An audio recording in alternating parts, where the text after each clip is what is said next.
Welcome back to a new episode on the Feebly Brush. Today I'll be making a moody scene which involves a fort under siege. Soldiers all over holding spears and torches trying to break through the fortified palace. Before starting any artwork which involves structures, I usually use 3D. So I'm going to use good old Blender, which is my favorite 3D software, to quickly set up a composition scene. Now remember, this does not have to be perfect. You don't have to be precise with the textures and the little details. This is a paint over tutorial, not a Blender procedural material tutorial.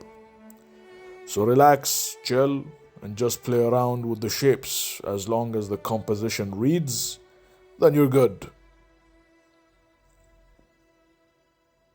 Blender is incredibly useful for concept art paintovers because it lets you quickly create detailed 3D scenes that can be easily adjusted and rendered from any angle in Photoshop.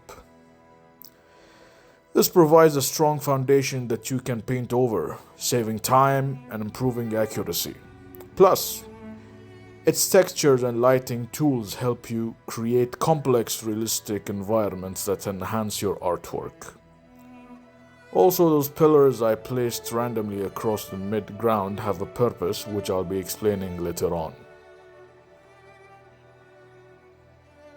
Also, if you want to learn how to make your own assets, then look no further than Max Hayes' YouTube channel. He's an amazing 3D artist. I'll leave a link to this channel in the description below. Once I'm done with Blender, I'm going to transfer this rendered artwork to Photoshop and begin playing with the hues, saturation, and overall color theme. I'm going for a more reddish brown theme as this takes place in a dry area, somewhere in the Sahara Desert. You can do that by simply playing with the hues, curves, and blending modes. And from then onwards, once I have a color theme, which I'm happy with, I can color pick from that template itself. Remember those pillars I randomly placed across the mid-ground? It's to give me an approximate size of the soldier standing in perspective in the foreground, middle ground, and all the way in the far distance right next to the gate. As objects proceed in the far distance, they appear smaller from those in the foreground. So those pillars serve as blueprints in order for me to paint those mass amount of soldiers. Or if you have 3D asset soldiers, you can simply scatter them all over the mid-ground and call it done. But remember, this is a paint over tutorial.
Notice how I am painting the soldiers mostly on the sides of the scene. That's because the focal point of the scene is in the giant gate of the fort. This is where all the action is going to take place, as it is the stronghold of the fort, where the defenders will try their best to keep the invaders away. Also, this is where the brightest colors will appear, as though I am purposely telling the viewers to look here. You can start to notice that the soldiers are basically leading your eyes into the vanishing point. Also, if you notice, I'm not painting the soldiers in the far distance detailed. As a matter of fact, they are mostly silhouettes, with some shades on their shoulders and heads, as they'll be carrying torches. I don't have to paint every little detail. Our eyes will manage to fill in the gaps. So some might say, why not just do this a 3D tutorial instead of a paint over 3D tutorial? I mean, you could, if you wanted to, create this entire scene in Blender 3D, but I prefer paintovers because it combines the best of both worlds. The precision and the depth of 3D models with the speed and flexibility of traditional digital painting. You can quickly tweak the base 3D scene from accurate perspective and lighting, then add artistic details and mood with paint. This method saves time and allows for more creativity compared to building every detail in 3D from scratch, which is not easy by the way and requires a lot of time. So if you have the patience, I know I don't, and time, go for it.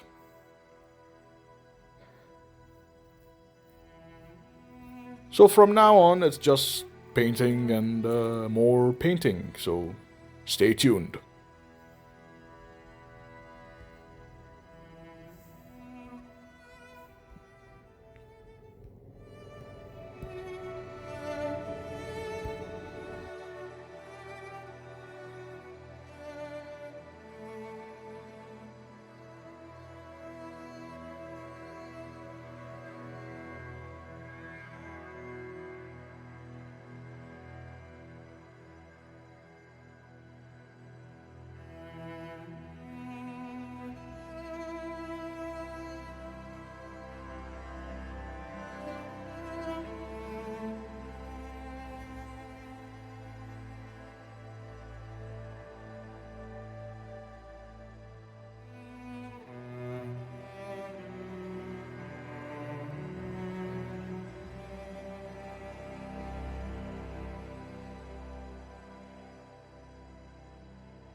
So, I'm going to talk a bit about the entire process over here from 3D all the way to Photoshop.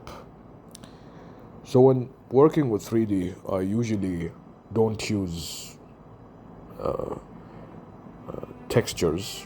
Well, in this artwork I did, but most of the time I just use 3D as a base template for my line work or line art. But in the case of this artwork, I did use textures in them.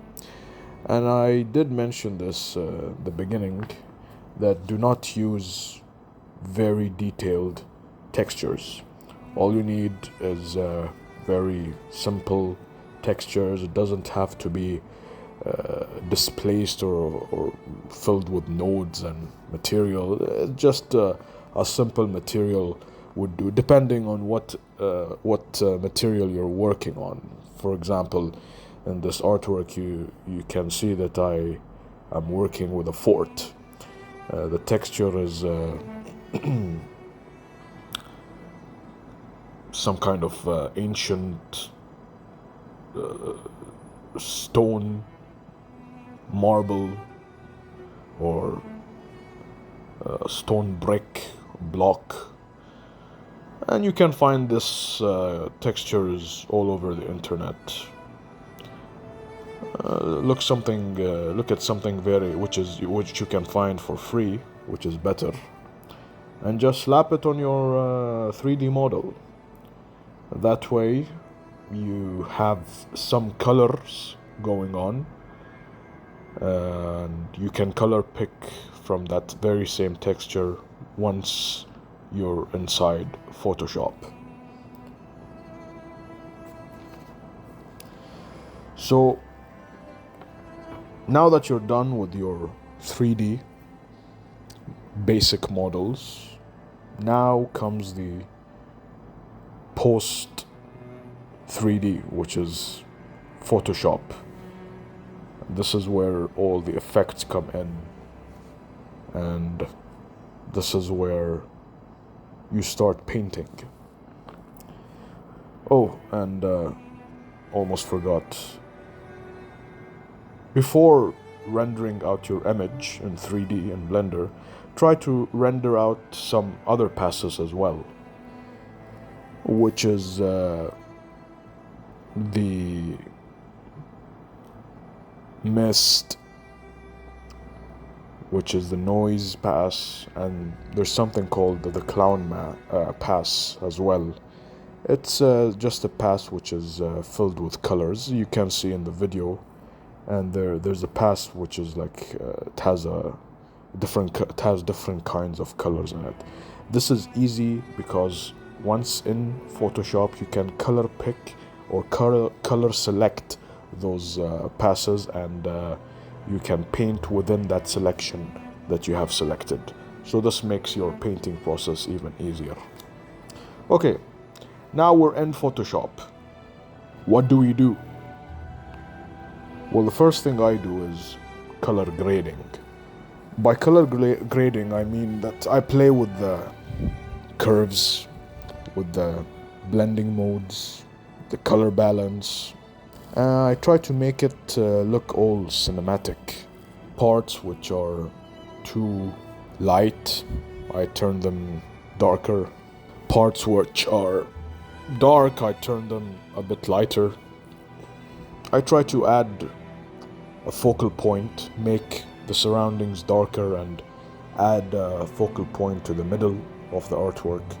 All that can be achieved by just playing with the color grading. Now, once you have a color palette that you're happy with, just by simply playing with the curves and the color balance and the hues, then comes the painting. So if you notice that when I paint, I rarely use soft brushes. I don't use soft brushes. Soft brushes are good. In fact, this is how I started painting, by a soft brush. I did not have all of these textured brushes back then, which is not too long ago. But still, I started off with a soft brush. This is the best way to learn how to paint. But sometimes textured brushes are good, they're useful. So with paintings like the one I'm painting right now, I rarely use soft brushes.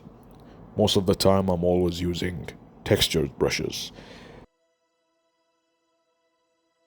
I try to suggest textures rather than paint them.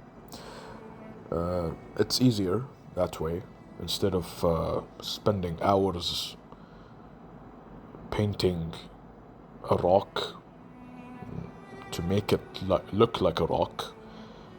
You can simply use textured brushes. That way you can suggest that this is a rock simply by going with a couple of strokes on it.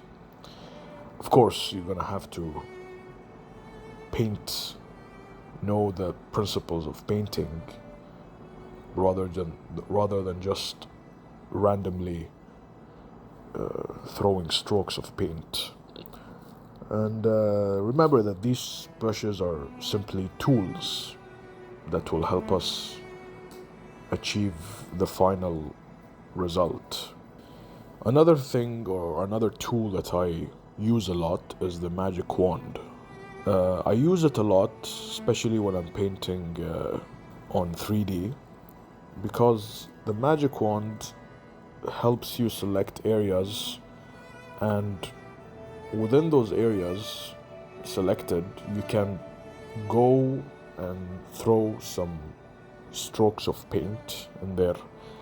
That way you take off the flatness of the 3D in that image and make it less crisp. By doing so, you soften up the image a bit.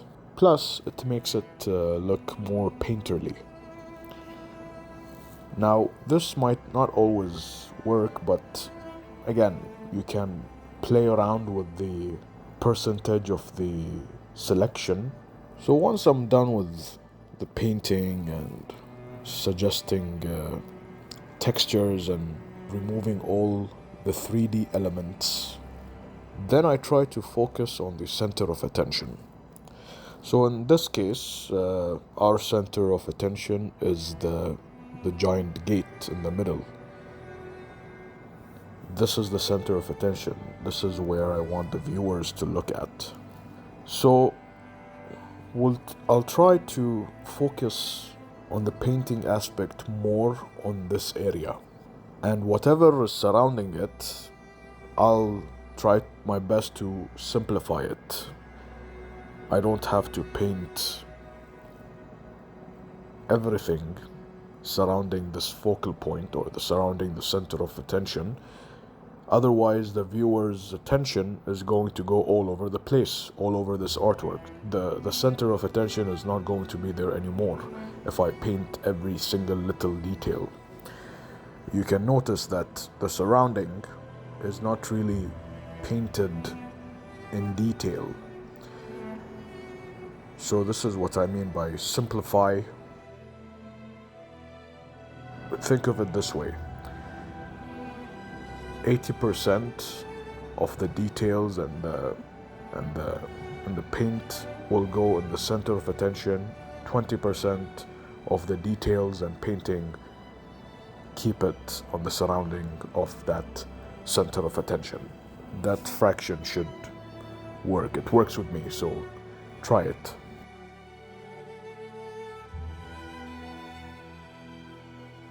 Another thing that I really enjoy doing is adding atmospheric perspective or atmospheric volume or volume scatter. What this does is it just makes it more realistic. Now, in this artwork, as you can see, it takes place in a very dry, dense desert area.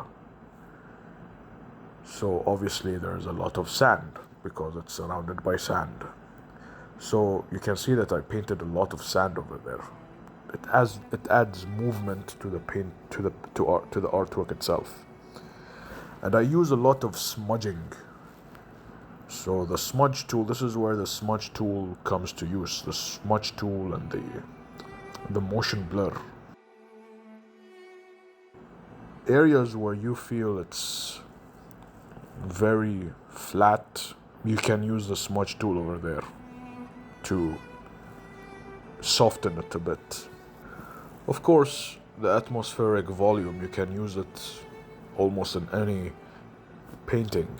Sometimes there are paintings with atmospheric volume that it doesn't make sense that there's so much fog or so much mist in that artwork, especially if it's in an area where fog doesn't appear. But yet, many artists use the atmospheric volume, and it works well, even though sometimes It doesn't make sense, but still, it reads well. So this is why I use it a lot. Some might not, but I tend to use the atmospheric volume or volume scatter a lot. In all of my paintings, I use it almost in every painting.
Okay, so this video is coming to an end, and thank you all for watching. If you enjoyed this video, like, share, and write in the comments what artwork would you like to see me paint next time. Thank you all for watching. Have a good one. Bye bye.